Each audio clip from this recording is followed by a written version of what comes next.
I am Ferdinand Marcos, and I am the President of the Republic of the Philippines. I stand today on behalf of 110 million Filipinos. Hi everyone, hello universe, it's me again. Shoutout sa inyo mga kababayan, sa mga Marcos Loyalist supporters, Filipino and OFW. Hello, advance Merry Christmas sa inyo mga beswa. But anyway, meron tayong upload videos, updates, aba. Nagiging ulyanin si Sara Duterte mga kababayan. Makakalimutin. Kailangan ng Memo Plus, ano? Bakit? Kasi sabi niya, hindi niya kilala si Madriaga. Wala daw siyang personal na relationship sa kanya. Oh, talaga lang. Yung dininay niya, yung pagpunta niya doon sa kulungan. Sa BJMP ba? Correct me if I'm wrong. 2 beses yun, ano? So, ang nakaka din dito, no? Makapagbigay ng patotoo. Ito yung mga jail guard nung panahon na yon. 'Di ba? Unless, guys, unless kung i-deny nila. Dahil alam po natin, sinabi nga, mayroong dalawang parak doon na kumbaga yata yung spy ni Garutay. Nakaw talaga. So, dahil dito mga kababayan, dinidiin niya na hindi niya ro kilala. Well, malalaman din natin ang katotohanan. Madali lang magsalita eh. Pero pag maraming magsalita na pumunta siya doon, sigurado yan. Uusisain na mabutin. Sabi dito mga kababayan, no proof, only accusation. 'Di ba? So ibig sabihin yung mga affidavit na may notaryo peke 'yon. Talaga lang. Siyempre na dawit ka, natural, i-deny mo. Gano'n naman talaga 'yun eh. 'Di ba? Vice President Sara Duterte on Monday refuted that she has a personal relationship with Ramel Madriaga, alleging that he is working to undermine her possible plans to run for president. Grabe na to mga bes. Alam niyo mga kababayan, 'di ba may kasabihan, walang usok na hindi uusok? 'Di ba? Madali lang magsalita na hindi totoo 'yun, ganun. Pero mayroon din talaga na magpapatunay. Wait and see lang kayo mga kababayan. Sabi niya dito, I do not have a personal relationship with Ramel Madriaga, nor have I ever give him instruction of any kind. Madali mo lang sasabihin yan. Kasi, nasa kumbaga ipit ka na eh. I have never visited him in prison, nor I have spoken to him about anything at any time. Talagang deny pa more. Huli ka na. 'Di ba? Wala ka ng amor sa majority ng Pilipino.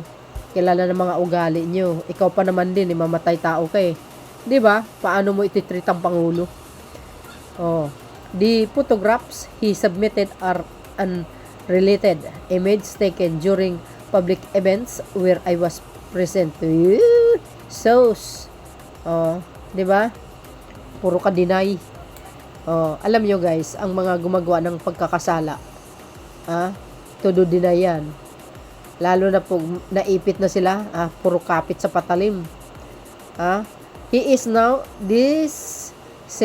cementing false statement to the government authorities as a part of the concerted efforts to obstruct and undermine my possible candidacy for president. Ang tanong, iboboto ka ng tao. So ibig mo sabihin, kaya ginawa ni Madriaga yan para mapigilan ang pagtakbo mo sa pagka-presidente. Hindi ka bagay mag-presidente, Sara Duterte. Wala kang alam sa pamumuno. 'Di ba?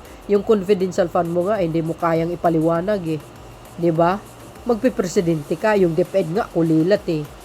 Walang achievement ang nakuha mo. Wala ka man lang naiwan na maganda sa DepEd, 3 taon. Hindi ka man lang nahiya sa sarili mo. Bagkos yung 612 point something million or marami pa iba. Yun ang iniwan mo. Pakasakit talaga. nagmamalinis ka. Kailan ka nagmamalinis? Hindi ka naman malinis eh. Mamatay tao ka nga eh. 'Di ba? Sabi niya kay Pangulong Marcos Jr. Oh, nag-hire siya ng ano niya, yung kikitil kay Pangulong Marcos Jr. si FL at saka si tawag dito, tsaka si Speaker Martin. Saka yung makikitang ganyang klaseng tao. Ito nagmamalinis ito, sa totoo lang. Oh, sabi dito ng mga nagko-comments guys, hindi na natin basahin ng buo. Yan naman pinaka-bottom line yan eh. Na to do deny yung ginagawa niyan, hindi daw sila magkakilala. Well, malalaman naman din natin sa takdang panahon sapagkat sabi nga doon sa isang nabasa ko, mayroon talagang proof mga kababayan. But before that, sabi dito,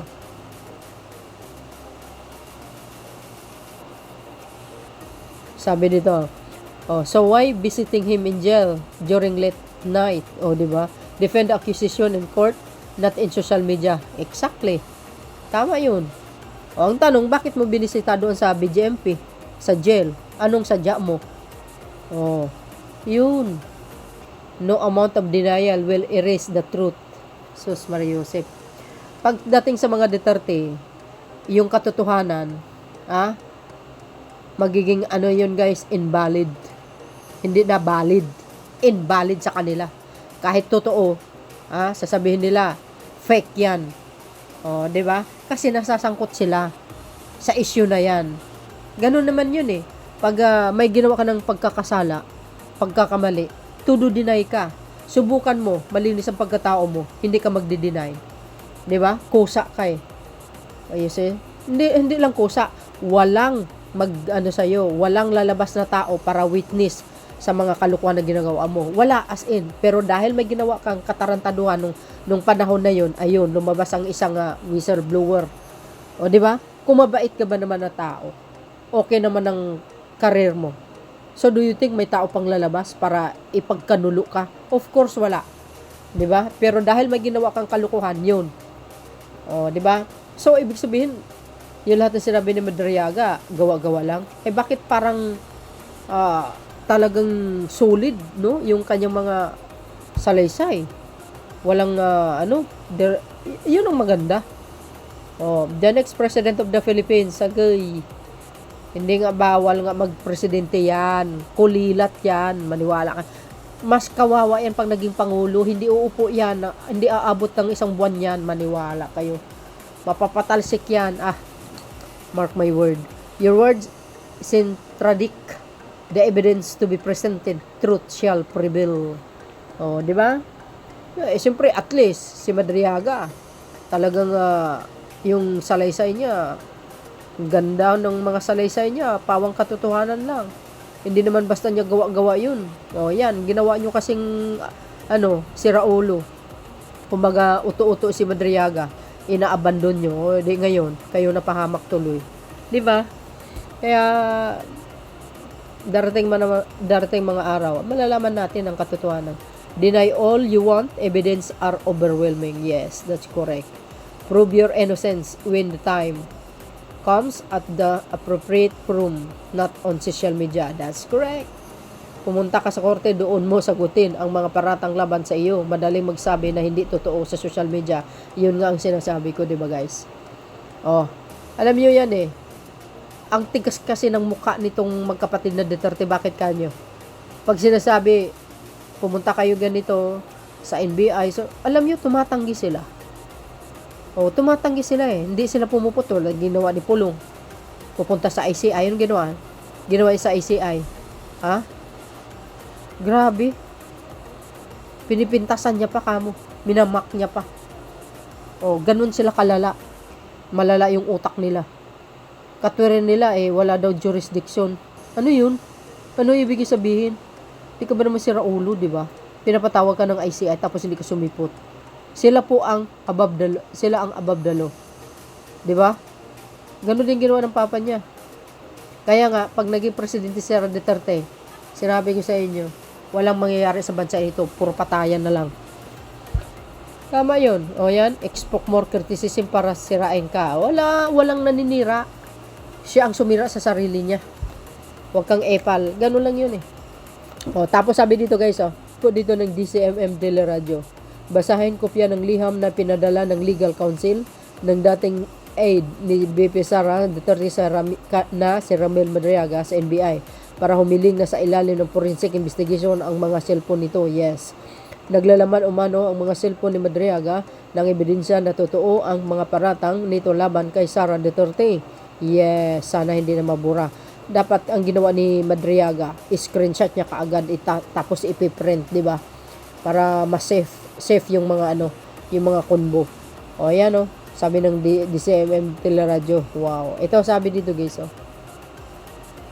Wow, masyadong maliit to mga kababayan. Hindi ko kaya. Oh.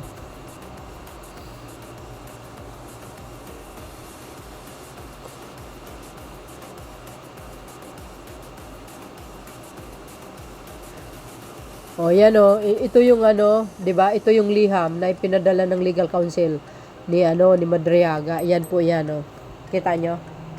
Oh, ayan. Ayan Oh, hindi na natin basahin guys kasi masyadong masyadong mahaba. Ayan Yan, pinadala niya sa NBI. Yo. Wow, galing. Oh, ayan. Oh, see? Anong sinabi? Oh. Para sa ilalim sa forensic investigation ang mga cellphone nito. Yes, mas maganda yun guys. Oh, kailangan suriin mabuti. Para kumpleto ebidensya laban kay Sara Duterte. Sila salot sila sa Pilipinas. Nakakainis na. Hindi na sila tumitigil. Ewan ko ba. Sabi niya pa dito Mr. Madriaga, who is currently facing serious criminal charge and has a prior criminal record, appears to be acting out of desperation to secure his release from detention. He is now disseminating false statement to government authorities as part of the concerted effort to obstruct and undermine my possible candidacy for tatakbo yan. Tatakbo yan para sa sarili niya. Titingnan na lang natin guys kung mananalo. Totoo yun. Tingnan natin kung mananalo yan. Ay, nako. Tsaka hindi makakaupo yan. Nako, kawawa lang yan. Huwag na lang siya magtangka kasi wala talaga. Mapapatalsik yan sa pwesto, maniwala kayo. Walang kwenta itong babaeng ito. Tsaka walang alam yan sa pamumuno. Walang diskarte. Tsaka hindi malawak ang kanyang kaisipan. At tsaka hindi lang. Lahat po ng nasasangkot sa flood control, nakaalyado niya, sigurado. Magiging yan. Siguradong absuelto lahat, lalo na po si Kibuloy. Ay, naku po. Sigurado yan, day. Absuelto lahat yan. Maniwala kayo. Inaasahan nila si Sara Duterte na manalo kasi nga dahil maa-absuelto sila talaga sa mga kaso nila. Ganon sila kalala, mga kababayan.